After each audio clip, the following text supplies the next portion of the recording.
Pozdravljeni ljubitelji gorskega kolesarjenja in pa narave. Danes predvsem narave. Zakaj? Zato, ker sem se odpravil raziskovati Iški Vingard. Tukaj ne bo nekih vzponov, pa ne tudi nekih spustov. Bo pa zelo zanimiv teren. Po samem Iškem Vingarju, pa mogoče tudi po kakšni okolici. Obeta se zanimiv teren, razgiban, v prečudoviti naravi, soteske reke Iške. Jaz sem poskusil prikazati ta čudovit košček tukaj na obrobju Ljubljanskega barja. Tako da mislim, da bo kar zelo zanimiva dogodivščina. Se kar zapodimo k novim dogodivščinam naproti.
posejeno, je pa tudi nekaj spusta, ni samo ravnina, tako da se lahko kot užitek malo spuščeno.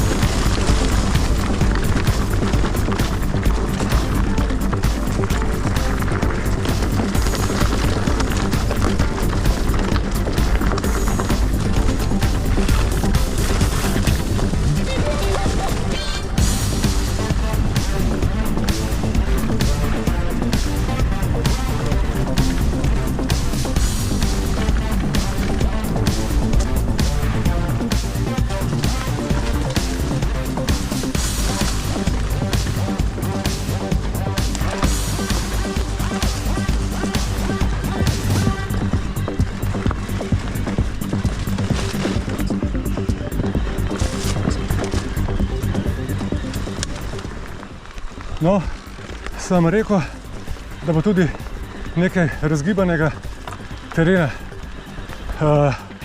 Drugače pa se pravim, narava je pa fascinantna, to je čisti užitek, krasen zrak. Danes imam tudi srečo z vremenom, taka primerna temperatura, odlično.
Tu sem se pa še spotoma ustavil pri ribniku Strahomet.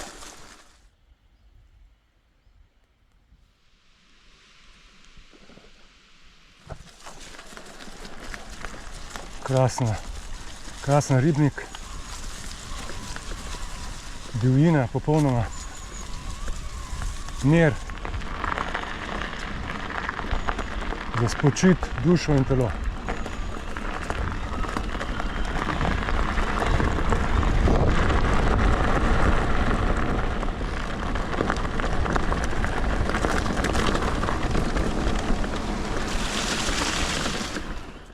Tukaj bo pa moje današnje dogodivščine konec, se pravi potep po Iškem Vintgarju. Bilo je prekrasno, priporočam vsakmu ali peš, seveda lahko pa tudi s kolesom. Je dostopno, edino kar je, priporočam, da pač ne greste čez vikend, ker takrat je pa baje tu nora gneča. če je seveda lepo vreme. Nič, lepo se imejte in seveda do prihodnjič. Adijo.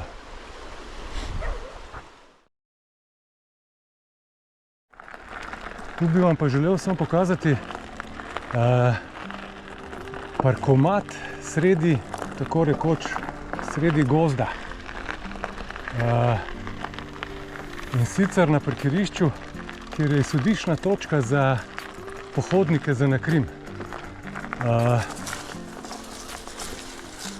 Ok, kar se mene tiče, je pa to mečkan pa že perverzno.